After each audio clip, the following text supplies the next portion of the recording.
This episode of the Moms Network is brought to you in part by Advanced Health of Naperville, the happy place to heal.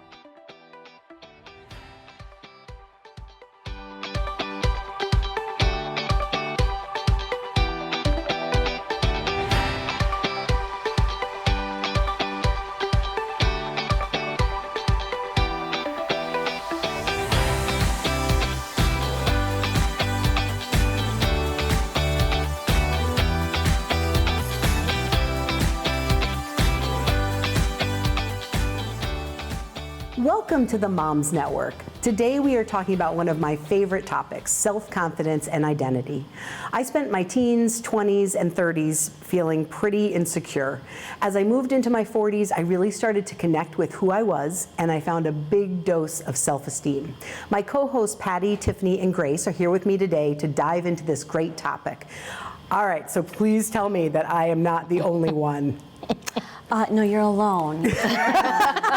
I loved every bit of my adolescence, and 20s and 30s have been one. No, you are not alone. I for sure have gone through ups and downs of feeling really great and absolutely horrific. I mean, being a mom, I think you've experienced everything all within 24 hours, depending on the moment that you're in. I remember feeling so insecure in high school and built some confidence in college, and then I entered the workforce and was insecure again because I was the new grad there, and then slowly gained my confidence and then got married and got pregnant and had a child, and again insecurity. So it was this roller coaster ride for as long as I can remember. Yeah, and it doesn't stop with your teen years. Like there's this myth, that perhaps when I become an adult, then I'm gonna feel good about myself. Like then it's all that confidence I've been waiting for comes. And so then when you become an adult, you're like, wait a minute, why do I still feel like a little kid sometimes? And even now, at 51, there are moments where I still feel like the junior high girl in the lunchroom looking for your group, looking totally. for like where are my people? Right, it's that same, and we all know that feeling. Mm-hmm. And it's like, okay, well, why am I still feeling this every once in a while? Not as much. I don't feel it all the time. But I don't want the counselors to start calling me, but I do feel that moment, and I think that is something that we take with us. Mm-hmm. It doesn't seem to fade. Those senior superlatives, the little thing in the yearbook where you got to say things about, and it'd be like, you'd be looking to see, did anyone say anything about you? Were you mentioned anywhere? The two girls that I normally sat lunch with, or at the lunch table with, one of them put lunch with grumpy. Oh. I was like, I'm not grumpy. And I'm like, I'm the only person you eat lunch with. You think I'm not going to see this? Yeah. Anyway. Oh my gosh, that's funny. I literally went into counseling because I stayed in my counselor's office particularly as a middle school student, and I just found that she was so incredibly supportive as you're just going through the ebbs and flows of trying to figure out, who am I? Right. Do I fit in? I had like body image issues. Mm-hmm. And so definitely college is where I feel like my confidence grew. But to your point, motherhood and marriage and a new career and moving to a new city, and so you're it's a reset and you're rediscovering yourself. And I still, even today, I was trying to wear a dress, and there was not a Spanx in the world that was gonna like suck everything in the way I needed it to. But I'm okay with that now, and right. Having a daughter has really encouraged me to want to lead by example in terms of being proud and just really owning the skin that I'm in and the body that I have. Not that it's not where it could be and needs to be, but I still want to model for her that you have to love who you are at every stage of your life. So that motivates me more than anything, is being a good example and role model for my children. But I think we all still struggle with those same middle school issues that we had back then. I still have those moments today. I know for myself, I had a hard time trying to be uniquely me, right? I kind of felt like I've got to go with this flow of who other people around me are, so to try to fit in. And I remember in 9th grade, 10th grade, it was, I think it was a history class, and our teacher, I think I've told this to you, our teacher asked us on the first day to go around and say your favorite band. And I was like, my favorite band? is kind of the Beach Boys, or like Billy Joel, or like a 50s, or like Hey Paula and Run Around Sue. Right? Like, that's not, and in my head I'm panicking, like, I don't know anyone in this room. Those aren't cool things to say. So I thought back to 8th grade, and the coolest girl I knew was Robin Kissick, and she liked Dokken. And Dokken is extremely hard rock, and and so I go around, I'm like, Dokken, and people all looked at me like, whoa, we did not figure that from you, you know? And I think back to that day of, man, I didn't even feel confident to say what music I liked. Yeah. So how did you, at what point in your lives did you maybe struggle through something like that, where you were trying to pretend to be something you weren't to fit in, and at one point did you realize, oh my goodness gracious, I can't do this anymore. It's too much work. Yeah. You know? I think that's it. It's too much work. And I did that. I feel like I did that all through my teen years, probably until college, where I used to think it was such a plus for me because I was like a chameleon. Like, you could put me in any group and I would suddenly become that group, you know? And that was like, this is really going to do well for me. And it does well for me in networking. Like, as an adult, that still is a good thing. But it took me a long time to figure out, I was always trying to be something else that I didn't know who I was. And I really, until I became an adult, until I was married and had children, did that all come back and hit me. Like, okay, wait a second. You're so good at being who anybody wants you to be. Who are you?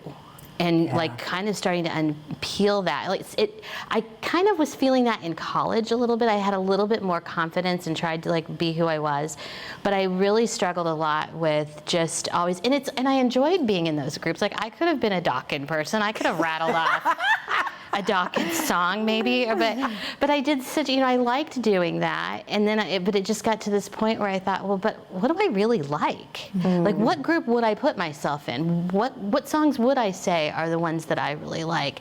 And I think that just all happened to me probably when I was in my 40s, when I started really peeling that onion. Yeah, I totally agree with that. I think being a chameleon is a good thing, and it can be very beneficial and a real like powerful asset that you can bring to the workplace. But you do have to just really ask yourself, who am I? What do I love? What do I enjoy? What are some of the things that make me authentically me? All my friends would always talk about how I can be deep. I like good conversations, and I remember Michelle Obama was just promoting her Spotify app or podcast that she's doing, and she said, if anyone knows me, they know that I love a good conversation. I love to go deep. And I was like, I do too. And I think I've been teased for that a lot, because my friends are like, here we go, here's Oprah again. And so I've tried to keep it light, but that's not who I am. I like to go deep, and I'm learning how to just say, that's who I am. I know how to go light if I need to, but it's okay to want to go deep. That's who I am. That's what I value. That's what I love. So I just try to surround myself with other people that don't mind that and have a little bit more capacity to have those deep conversations. But that's just one example of where you are trying to be who you are. And some people, that can be a lot for the wrong person, for people that don't enjoy the depth of some of those conversations. So I think that's just one example of a part of me that I tried to dim the light a little bit. And I've learned that I don't have to dim the light. I have to walk in who I am in my own shoes. And some people are going to enjoy it, some people aren't, but I'm not going to change who I am. But that took a long time to get to that point, for sure. Go ahead. No, I was going to say, you were saying that you had to dim your light. I almost felt like I lived toward the city, and then we moved here in Naperville right around when my son was 1. And I was a new mom, and everything was just meet new friends, new activities, new play dates. And rather than dimming, I felt like I had to enhance it. I felt like I wasn't Pinterest mom enough, and my birthday parties didn't have themes, and each day of the week didn't have a special like Taco Tuesday. Like, we didn't do any of that. I was just kind of flying by the seat of my pants every single day, whereas I'd meet these moms who are so put together, from their clothes to like even like their like play date clothes for their kids. I'm like, I think my kids wearing inside-out shorts that are like second day probably. So it was like, I really felt like I had to enhance that light, and it was exhausting. I was so tired all the time. And finally, through all of that, I found my group, or groups for that matter, that were just like, oh, it's cool. Pretty sure that we didn't shower today either, so it's fine. You know, I found my people. yes, deodorant Bad works mom's great. group. Yeah, so, but yeah, it was one of those moments where I really felt like I didn't really enjoy my time with those ladies anyway. Exactly. It was so Gosh, yes. superficial, and it was like, just, I don't know, it just felt a little outside of my level of comfort. Like they were like, you know, Chardonnay, and I was kind of like, what's the word? Pucker, you know? Like, it was just two different levels. But once I got past that, like, it doesn't matter. And I'm gonna probably enjoy my company with the people I'm truly mean with, and if they're not appreciative of that, it's all right, plenty of other people in the world. That's right. Yeah, So. you just got to find your people, you know? That's right. It's, That's right. I know when I hit, probably in the past decade, I've kind of hit this place where, to your point, I don't really want to be in a big group, and also what you're saying, like, I don't want to dress up, go to a party, and have small talk with 20 people there. Right. I'd much rather go over a girlfriend's house, one other girl comes over, and the text is no makeup and shower is optional, and wear your pajamas if you want to. Right? Once I Yeah. got to that phase of life, that's where I felt like I really fit in with the people around me. And I think once you own that part of who you are, then law of attraction, you attract people That's right. into your life. And the other day I was talking to my best friend and I said, I have so many incredible women in my life right now. And it's so interesting because they kind of just been the last few years, and I'm 47. So, you know, what was I doing all those other times? And I feel like I just had to kind of own who I was and be confident in who I was. I think women used to intimidate me a little bit, kind of that not put together. I never feel put together. I see people, I'm like, gosh, you look so great. Like, how did you do that? Like, how did you put that outfit together? And I'm like, I don't have any shoes that really go with this shirt, so we're wearing the black, you know. I don't know, it's just, it's challenging to find that for yourself and own that for yourself. That's right. Right. You know? So. And it is that owning it, you know, it is that kind of just owning who you are for the good, the bad, and the ugly of it. And just realizing, and a lot of it for me was that I was fed, not intentionally, but like I was fed that some parts of my personality were not good. Like, don't do that because that people don't like that. For me, it was talking too much. Like, I know it's super shocking. I used to get in trouble all the time in school for talking too much. And then even growing up, you'd be like, you know, well, don't let other people have an opportunity. And so it was like this constant in the back of my head hearing that who I wasn't good enough. And I needed to dim the light a little and not be who I was. And I would get really quiet. Well, that wasn't me. And then I wasn't enjoying the time. Like, it just became this, I think sometimes we hear who we are as a person, we get told these little negative things, even as children, and they stick with us. And then we start thinking that who we are as a person isn't good enough. So I need to take that part out. That's right, yeah. We did a little icebreaker in the car. We were coming back from a road trip, and I played like what are 3 words you would use to describe? And my husband took a pass when I said, what are 3 words you would use to describe me? He said, let's come back to me on that one. And so my son, he used thoughtful and tough. I remember that word. Oh. And I said, and so that's one of those things my mom used to always say, soften up a little bit, be softer. So when he said tough, I was hoping he'd follow that up with loving and nurturing, and I do find myself to be loving and nurturing, but I am tough. And I think I've tried to soften up. I wear little dresses and sundresses to soften that edge. But part of that edge is what's made me successful and the person that I am today. And so, again, it's being unapologetic. I think there's a time and a place for that, and there's definitely a time and a place for being self. It's probably my husband passed on answering that question, because I can be tough with everyone, but it's also one of those qualities and attributes that I'm learning to embrace. And I think as a mom, you know, I am the no person in my family, and I say no. Just, you don't even have to finish asking the question. I just say no. Because I want them to have boundaries and gratitude and some structure in their lives. My husband's more of the yes person. So just finding the lane that you're in, and then to your point about finding the friends that's, you know, really complement you, and the people in your life that complement and supplement your personality, I think is really important. Yeah, absolutely. It's time for a quick break. We'll be right back with more of the Moms Network. Stay tuned.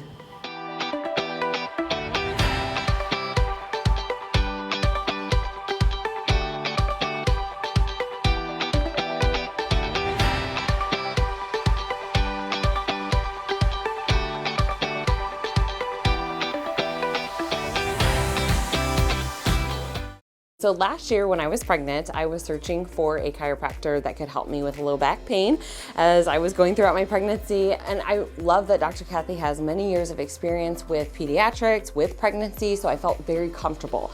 Obviously, when you're carrying a child, you're nervous, you're in pain, but you're tired, and just having that level of care and trust in your doctor and your chiropractor to help you get pain-free was very comforting to me. When I went into the massage therapy room, she does have the pregnancy table here, which was also helpful when your belly is bigger and you can't lay on your stomach anymore. Massage therapy had experience with pregnancy massage and knew exactly the pain I was feeling and how to alleviate that pain. I can trust in them. I know that they're always going to be quick to reply and get me in as soon as possible. And ultimately, when I leave, I feel better.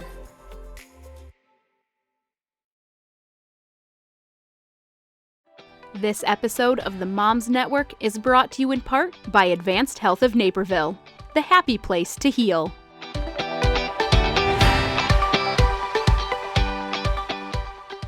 Welcome back to the Moms Network as we continue our conversation on confidence and identity.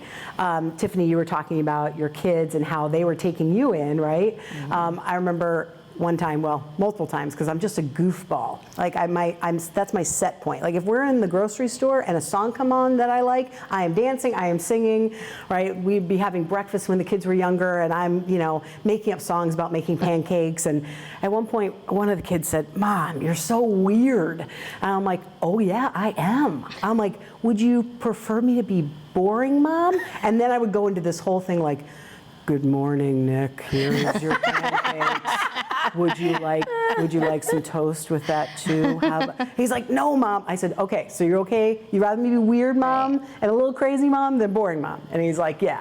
So I got the buy-in on that. And we have a pool in our backyard, and my boys are now 16 and almost 18. 18 this Friday, actually. Wow.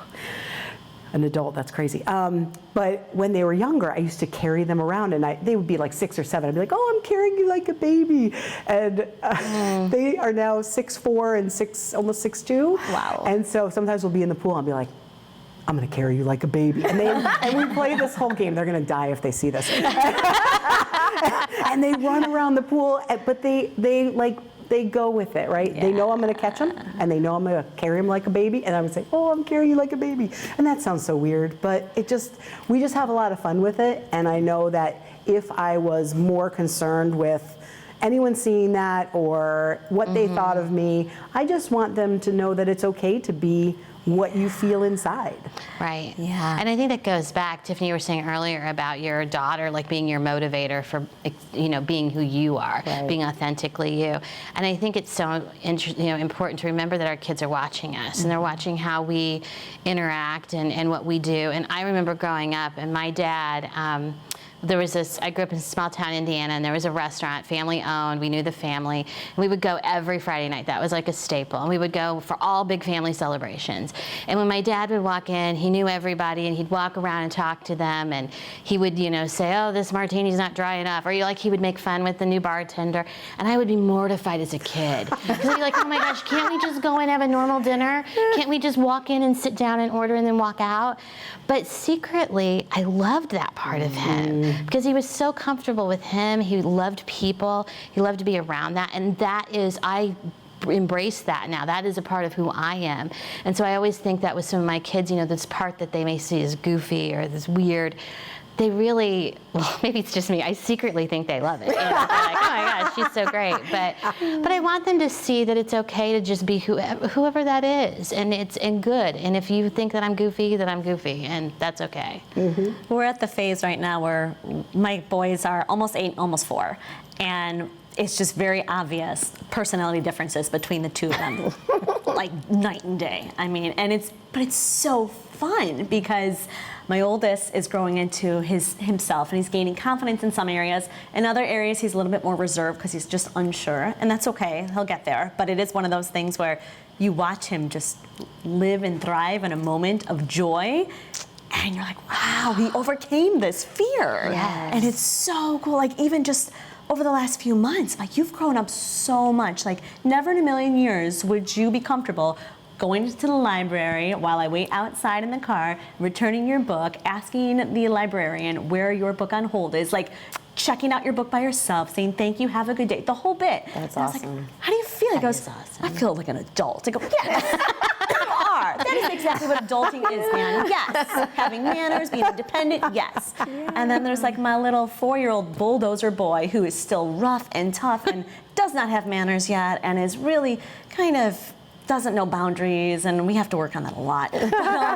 But it's so neat to see, like, this one is getting in his own skin, really comfortable. This one has already been comfortable, but now he's got to pull back a little bit, just so that, you know, we're not offending people. And then my husband and I are just watching this in like pure amazement, like, okay, we did something right. Like something went right.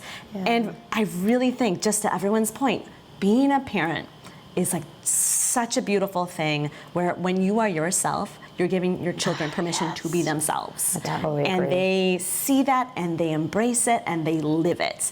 And that is like everything for me. I mean, to see them happy is my I totally agree. And really understanding where they thrive, how to tap into their strengths. I mean, my son is super competitive, so even when they were young, we couldn't figure out how to get them to eat their vegetables, and I just thought, let's make this a competition to see who's going to eat their peas the fastest, and they're just like eating them so fast, and so that's how we motivate him. He loves to win, and so I think to your point, it's like, how do you know, being comfortable with who you are and living in your truth. I think I'm at my best when I'm in my authentic, you know, being my authentic self, and so I want to really understand what my children's best looks like, and help to leverage that and cultivate that and nurture that. My daughter's a very nurturing person, and so whenever I can give her opportunities to play doctor, I mean, I like scratch myself and I'm like, oh, I'm bleeding, oh my gosh, and so she goes and gets like the little first aid kit, and she feels like she's at her best when she's nurturing people. So she's quite the opposite of me. I'm nurturing, but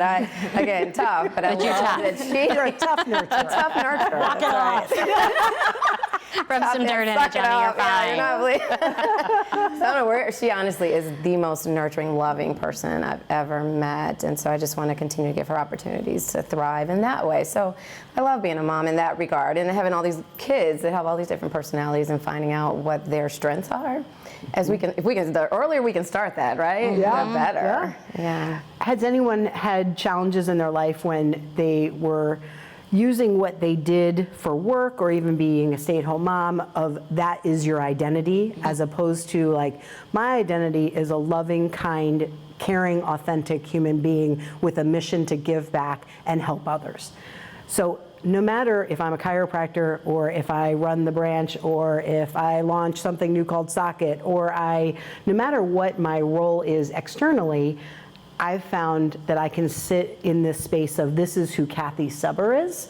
And I've seen people, particularly what comes to mind is men, and I know women struggle with this also, which is why I'm asking the question, but men that lose their jobs after like 30 years. And that was their core identity. Right. You know, can anyone speak to that?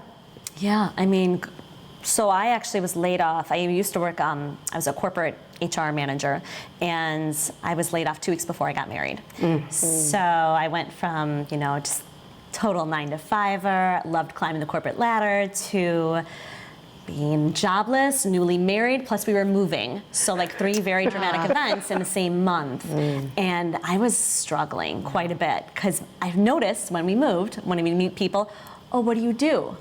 I do nothing. Like nothing at all. Like, I was so bitter. And I really thought, like, that's me though. Like, that part of me is no longer there.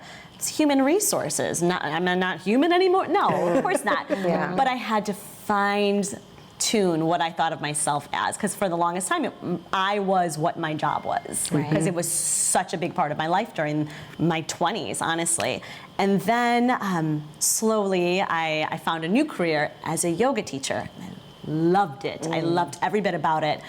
But I soon found that people who knew me as a yoga teacher, I'd see them out at parks or grocery stores or whatever, I wasn't embracing the yoga with my child who was throwing a temper tantrum at Whole Foods. So there's this whole thing where I'm trying to be calm, and I'm at Whole Foods, and it's like sacred grocery shopping there, and like and my kid is freaking out because he's missing his nap, and I'm like, okay, here, have a grape, just eat this, you know, and I see my students like, hi, I'm like, namaste. Like, oh my gosh, like this is so hard. Like I can also have a day, you know. That's right. Just fine tuning, like, all right, we're all human, we all have moments. We're not what we do, we are just who we are. Right. Yeah. And it's so, and it goes the opposite way too. I had a job once where they didn't want me to mention that I was a mom. And so, and this is when I was still, you know, I had just had my daughter, and we had just moved. That must be a thing, like a trigger. But that we had just moved, and so I had this corporate-y job, and they, you know, they were fine. And I can remember the guy actually saying, I mean, I know you have kids, but nobody else needs to know that. And I thought, Sure, that's legal. well, yeah. Pretty sure. That's a long time ago, people. I'm super old. But I just, and so when I went along with it for a while, but then I would be in these situations, and it just wasn't, like, being a mom is part of who I am. That's right. You know, like it or not, and job or no job, it's who I am. And not that I'm going to sit down in a business meeting and immediately start off with, you're not going to believe what my kids did today. Like, I'm not doing that. But if the conversation is moving towards that, part of the experience I have, the knowledge I have, comes from being a parent. That's right. Yeah. And so I stopped doing that. I moved to another job after that because it was never going to work. Like, I needed to be my whole self wherever I was. Yeah. And you know, to your point, being able to just be, I am who I am. And embracing every role. Right. Because all of those make us who we are. Yes. And I think transitioning from working to staying at home, even for me, it was very temporary, was the biggest opportunity for me to grow and really reflect on who I was and what part of my identity I valued. And so I think working, I thought I could stay at home, and I quickly learned that was not for me, because I really valued all aspects of who I was, and I'd take the kids to play dates and to Gymboree, and the other moms were like, I love this. And I said, I don't. I don't. And I had to, like, embrace that. And so there was a really good support system of other moms that say, you don't have to love that, and that is totally fine. And that was so liberating for me. So I went back to work. But I do find that there's a part of just like, what do you love to do? I love to plan and organize. So I take on roles. I'm in that role in my family. You know, I'm part of my son's parent-teacher association. I'm in other organizations. So I think just really being able to leverage my strengths in all these different roles is what brings me the greatest joy. You know, I love to inspire and motivate and plan and organize and execute and all those things I do at work. And now I'm able to apply those same skills to my role as a mom and plan parties, Pinterest type parties. You can plan ours. Yeah, I'll plan yours. I do enjoy I was that. like, here's some cake. That'd be awesome. Right. Yeah. Right. Put it on Let a me open it in a platter. very big way. One of my favorite birthday parties was going to my ex-husband's house, and his girlfriend at the time loved throwing parties, right? And so literally I wrote him a check, and I showed up to my own child's birthday party, and she had done all the decorations and got the cake, and I was like, this is awesome. Thank you so much. I'm not good at this, you know? Right. Yeah. I'm sure she was thrilled to receive a little bit. I mean, she loved it, and she was so great with them, and you know, I had to kind of bite the feeling inside of like, oh, this shouldn't be right. Like, I should be doing this for my own child. I shouldn't be happy that another woman's doing this, but it's not my strength. That's right. And I have lots of other strengths that I right. can lean on and lean into. And if you want to throw my party and I write you a you check, can show then up you and enjoy just it. have a good time doing that. Well, and that's the other thing, letting other people lean into who they are. Like, sometimes it's that's true. like, you know, you were joking about the Pinterest party, but like, that's what moms do so well. Like, we can lean into who we really are, and let our other friends lean into who they really That's are. right. We don't all have to be the same. That's right. And someone That's once right. told me, because, you know, when you try to be, and I think this is when my kids were little, and you do try to be everything, you know, like, I should have them all together, and I should love to throw the birthday party. And they said, you know, when you say no to something, it allows somebody else to say yes. So if you're like, hey, I would really love to write you a check, and you do that, then somebody else gets to step in and create something they love to do. That's right. And it makes them feel whole too. And gosh, we should all just do that as people. Yep. That's right. That's right. Well, this has been such a wonderful conversation. Thank you to Tiffany, Patty, and Grace for sharing your stories of finding confidence and living into who you really are. I am thankful for all your friendships. Thank you for watching the Moms Network, and remember, you're always invited.